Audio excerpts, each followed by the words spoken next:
అందరికీ నమస్తే, welcome to our channel. Jaganmohan Reddy గారికి ప్రాణాపాయం ఉంది అని చెప్పేసి మరి వైసీపీ రాజ్యసభ సభ్యుడు వైవి సుబ్బారెడ్డి గారు రీసెంట్గానే అమిత్ షా గారిని కలిసి వినతిపత్రం అందించడం జరిగింది. మరి ఈ అంశం పైన మనతో పాటు విశ్లేషించడానికి ఉన్నారు senior political analyst Adusumalli Srinivasarao గారు. సార్ నమస్తే అండి. నమస్కారం సార్, జగన్మోహన్ రెడ్డి గారు పర్యటనలు చేస్తేనే ప్రజలకు ప్రాణాపాయం ఉందని మనం రీసెంట్గా తెలుసుకుంటున్నాం. అయితే మరి ఆయనకే ప్రాణాపాయం ఉంది, రక్షణ సరిగ్గా ఇవ్వట్లేదు, సెక్యూరిటీ ఇవ్వట్లేదు అని చెప్పేసి ఆయన ఢిల్లీ దాకా వెళ్ళడం జరిగింది. సో దాని గురించి ఏమంటారు సార్? ఇప్పుడు వాళ్ళు ఏదైనా సరే రివర్స్ వ్యవహారం వాళ్ళదంతానే. వాళ్ళు ఏం చేస్తారో ఎదుటి వాళ్ళు ఇది చేస్తారని చెప్తూ ఉంటారు. ఇప్పుడు వీళ్ళు ఏం చేశారంటే చంద్రబాబు నాయుడు గారికి భద్రత తగ్గించడానికి ప్రయత్నం చేశారు ఏమంటే. తర్వాత కోర్టు ద్వారా కోర్టు చేపట్లు పెట్టి ఆయన భద్రత పునరుద్ధరించింది. చంద్రబాబు నాయుడు గారు పర్యటనలు అన్నట్లో ఆటంకాలు అడ్డంకులు సృష్టించేవారు. ఆయన ఇబ్బంది పెట్టడానికి ట్రై చేశారు. ఎయిర్పోర్ట్లో నిర్బంధించారు, ఇంటికాడ నుంచి బయట రాకుండా చేశారు, అనపరితులు అయితే నోటి మీద నడిపించారు. ఇవన్నీ చాలా ఇబ్బందులు పెట్టాడు జగన్మోహన్ రెడ్డి. కానీ వీళ్ళు అలాంటిది ఏం చేయట్లా. అతను స్వేచ్ఛగా అతనికి అనుమతి ఇచ్చిన దాంట్లో ఆ కండిషన్స్ అన్నీ ఉల్లంఘించినా కానీ అతని మీద చర్యలు లేవు, కేసులు లేవు.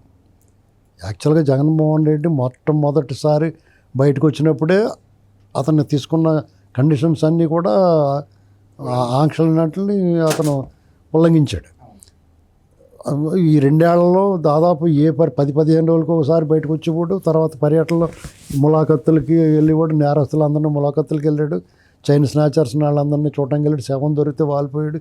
ఇవన్నీ ఎప్పుడు చేసినా ఏ పర్యటనలోనే సరే ప్రతిసారి ఉల్లంఘన చేశాడు అతను. అయినా అతని మీద కేసుల్లో ఏమీ లేవు. అతను చాపర్ దగ్గరికి ఒకసారి జనం రానివ్వకపోతే కంట్రోల్ చేస్తే అదిగో మమ్మల్ని జనాలు కలవనివ్వట్లేదు అన్నారు.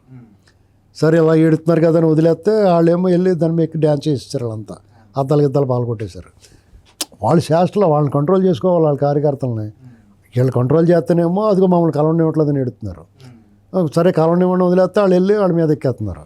రీసెంట్గా జరిగిన పర్యటన ఇప్పుడు దేవరపల్లిలో కూడా శాస్త్రలు అవన్నీ చూసిన తర్వాత ఇప్పుడు వాళ్ళ మీద ఏమైనా కంట్రోల్ చేసి 2 పీకేరు అనుకోండి పోలీసులు, అదిగో వాళ్ళ మీద లాఠీచార్జ్ చేస్తున్నారు, కొట్టేస్తున్నారు, దౌర్జన్యం దుర్మార్గం అని చెప్పంటారు. ఇప్పుడు ఎన్నాటికి పరిష్కారం ఏంటంటే అతను పూర్తి స్థాయిలో ఆంక్షలు పెట్టాలి. అతను ఒకడో అతని వెనకాల 10 మంది 20 మంది ఎంతమంది అనుమతిస్తే అంతమందిని స్ట్రిక్ట్గా అమలు చేయాలి. అతను 10 కార్లు చెప్పారనుకోండి, 11వ కారు వస్తే 11వ కారుని ఆపాలి. అటు ఎక్కువ మాట్లాడితే 2 పీకాలి పోలీసు వాళ్ళు, అంతే. అదే పరిష్కారం. ఇక్కడ భద్రత విషయం అంటారా, ముప్పు భద్రత అనే విషయంలో ఈ ప్రభుత్వం జగన్మోహన్ రెడ్డికి అతనికి ఇవ్వాల్సిన భద్రత కంటే ఎక్కువ ఇస్తున్నారు. ముప్పు అంటారా, జగన్మోహన్ రెడ్డి వల్ల ఎవరికైనా ముప్పు ఉంటుందేమో కానీ ఎవరి వల్ల అతనికి ముప్పు ఉండదు. ఇది మాత్రం వాస్తవం, ఖాయం. ఎందుకంటే జగన్మోహన్ రెడ్డి అనేటువంటి వాడి వల్ల అతను అధికారంలో లేనప్పుడు వాళ్ళ నాన్న ముఖ్యమంత్రిగా ఉన్నప్పుడే పరిటాల రవి గారిని చంపించేసాడు. కేవలం జగన్మోహన్ రెడ్డి చంపించాడు. అప్పుడు మరి నీకు ఎలా తెలుసు అంటే మాకు అలా తెలుసు. ఎందుకంటే ఆ అవసరం ఆడుకొని నీకే ఉంది. నీకు గాలి జనార్దన్ రెడ్డికి ఉన్న డీలింగు. గాలి జనార్దన్ రెడ్డి అక్కడ ఆ గనులు తవ్వుకోవాలంటే ఎవరైతే అడ్డం ఉన్నాడో వాళ్ళని లేపించేస్తాం. మీ మూడే సాపరండి అది. దానికి పెద్ద రాకెట్ సైన్స్ ఏం అక్కర్లేదు. దాంట్లో ఉన్న సాక్షులందరూ ఎలా మాయమైపోయారో అందరికీ తెలుసు. అది అందరూ నీ హ్యాండ్ పూర్తిగా ఉంటుంది. అదే సిలబస్ మెయింటైన్ చేస్తున్నావు నువ్వు ఇప్పుడు మీ బాబాయ్ మాట దాకా. మీకు ఎక్కడ మార్పు ఉండదా, ఎక్కడ కూడా. ఆ గైడ్ ఏది VGS గోల్డెన్ గైడ్ అని ఉండేది మనం చదువుకున్నాం. ఆ గైడ్ గోల్డెన్ గైడ్లో ఏం రాశారో అదే రాసేసుకోండి పరీక్షల్లో చదివేసుకుని. అలాగే వీళ్ళు కూడా మూడో సాపరాన్ని ఉంది. ఆ మూడో సాపరాన్ని మొన్న ఒక అతను మైకేల్ రెడ్డి అని ఎవరో ఒక అతను చెప్తున్నాడు ఇంటర్వ్యూలో, ఎలా చంపేసేవాళ్ళు మేము, బాంబులు గట్ట ఎలా తయారు చేసాం. వీళ్ళ చరిత్ర అంతా ఎలాంటి రక్త చరిత్ర. వీళ్ళదంతా రక్తంతో తాగుతారు, రక్తం అన్నం తింటారు, కలుపుకుని తింటారు, రక్తంతో స్నానం చేస్తారు, రక్తంతో మొహం కొడుకుంటారు.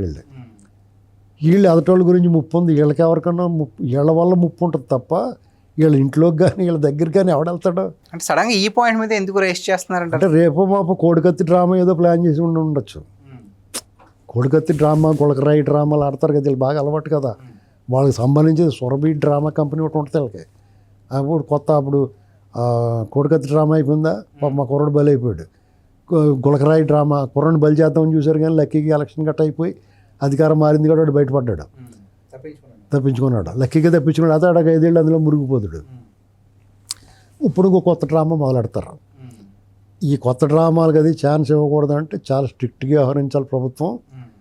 ఇక్కడ ఆ మాజీ మంత్రి ఎమ్మెల్యేయా లేకపోతే ప్రివిలేజ్ ఉందా లేకపోతే ప్రోటోకాల్ ఉందా ఏమీ చూడకూడదు.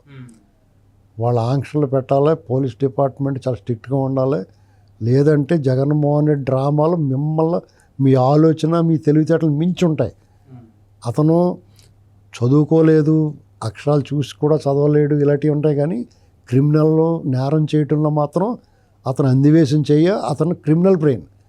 నేరాలు చేయడానికి అతను మెదటం మస్తిష్కం అలా మెరుస్తూ ఉంటుంది, పాదరసంలో పనిచేద్దాం. అది గుర్తుపెట్టుకోవాలి. ఎందుకంటే వీళ్ళు బొడ్డు కత్తి డ్రామాలు ఏదో ప్లాన్ చేస్తూ ఉంటారు. ఇంకోటి ఏంటంటే అసలు ఇతనికి ఈ ప్రభుత్వం మామూలుగానే కేసులు పెడతలేదు, అసలు మామూలుగానే దాడులు చేయట్లేదు. ఇతని కోసం ఎందుకు చేస్తారు వాళ్ళు? ఇప్పుడు చాలా చోట్ల మీ ఎక్కడ చూసినా వాళ్ళ దాడులే కనపడుతున్నాయి. తెలుగుదేశం కార్యకర్తల మీద దాడి చేశారు, తెలుగుదేశం నాయకుల మీద దాడి చేస్తున్నారు. అక్కడ మాచర్ల పిడిగిరాళ్ళ ఇప్పుడు ఇవాళ పల్నాడులో వాళ్ళు నరికేశారు, వాళ్ళే నరికేశారు. వైసీపీ వాళ్ళే వైసీపీ వాళ్ళు నరికేసి తెలుగుదేశం వాళ్ళు గట్ట ఏం చేస్తలేదని వాళ్ళే చేసేసుకుంటున్నారు. ఇప్పుడు తెలుగుదేశం వాళ్ళు ఏమైనా చేయాలి, వాళ్ళు చేస్తలేదు, అంత వీళ్ళు చేస్తున్నారు ఆ పనులన్నీ. నిన్నంతా కూడా టీడీపీ మీద అంటారా?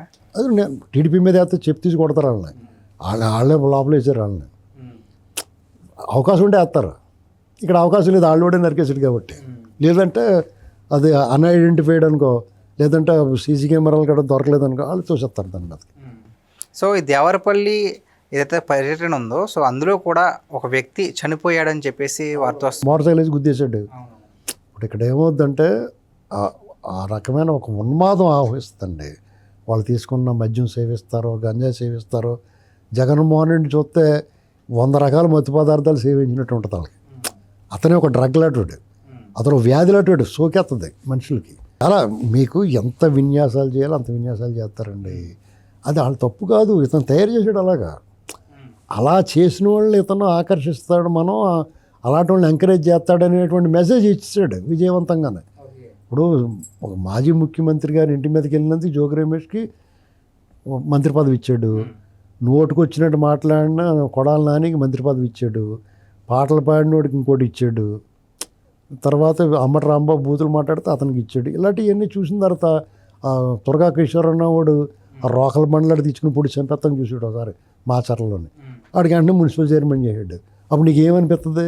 నువ్వు అందంగా వచ్చి ఉద్యోగం చేసుకుని నీ పని నువ్వు చేసుకుని వెళ్తున్నావు అనుకో, నీకు మామూలు జీతం వస్తుంది. నువ్వు తలకిందులుగా నడుచుకుని వచ్చి ఆడపిల్లలు గట్ట చెయ్యట్టుకున్నావు అనుకో, నీకు ప్రమోషన్ ఇస్తున్నారు అనుకో, నువ్వేం చేస్తావు? 2 చేతులతో పట్టుకోవా? ఆ పనే చేస్తున్నారు వాళ్ళు. సో వైసీపీలో ఉండాలంటే ఇలాంటి అరాచకాలు ఖచ్చితంగా చేయాలంటారు. బేసిక్ ఎలిజిబిలిటీ అది. ఎలిజిబుల్ అవ్వాలంటే నువ్వు ఇలాంటి అవలక్షణాలన్నీ ఉండాలి. అది దాచుకోలేదు వాళ్ళు, డైరెక్ట్గా చెప్తున్నారు వాళ్ళు. అందులో కూడా మంచి వాళ్ళు ఉంటారు కదా, వాళ్ళు వెనకబడిపోయి ఉంటారు, వాళ్ళకి ఏ అవకాశం ఉండదు. ఎమ్మెల్యేలైనా కానీ లోపల అక్కడ మూల కూర్చుని ఉంటారు. పైకి రావాలన్నా, పేరు రావాలన్నా ఇలాంటి అవలక్షణాలు ఉండాలి, ఇలాంటి పనులు చేయాలి. కొంతమంది సైలెంట్గా ఉంటారు, సైలెంట్గా ఉండి కూడా వాళ్ళు ఏం పెద్ద వాళ్ళు మంచి వాళ్ళు ఏం కాదు. వాళ్ళు ఏంటంటే భూములు దొబ్బేయటం, డబ్బులు దొబ్బేయటం, ఇలాంటి స్కాములు చేయాలి, అలాంటివి చేయాలి. వాళ్ళకేమో కొంచెం సినిమాకి వెళ్తే నేల క్లాసు, బెంచ్ క్లాసు అలా ఉంటాయి కదా, అలాగా అందులో వాళ్ళ తాలూకు శ్రీకాంత్ రెడ్డి, పెద్దిరెడ్డి, భూమన కరుణాకర్ రెడ్డి వీళ్ళందరూ కొంచెం ఫస్ట్ క్లాస్ వాళ్ళు అన్నమాట. జగన్మోహన్ రెడ్డి బ్యాచ్ వీళ్ళందరూ కూడా స్కాములు చేయటం, నెయ్యి కల్తీ చేయటం, భూములు దొబ్బేయటం, పరకామణి దొబ్బేయటం, పెద్ద పెద్ద స్కాములు చేస్తున్న వాళ్ళని దగ్గర పెట్టుకుంటాడు. ఈ అంబటి రాంబాబు వీళ్ళు చిల్లర గ్యాంగ్, వీళ్ళ చేత బూతులు తిట్టించడం, వాళ్ళ గొడవలు చేయటం ఇలాంటివి పెట్టిస్తాడు. చాలా వేరియేషన్ ఉంటుంది అతను దాంట్లో. అది తెలుసుకోకుండా ప్రతిదానికి కులం అని మాట్లాడతారు వాళ్ళు. ఏ కులానికి ఏం పంట చెప్తున్నాడో, ఎవరిని ఎలా వాడుతున్నాడో తెలుసుకోవాలి ఎవడన్నా. Thank you so much.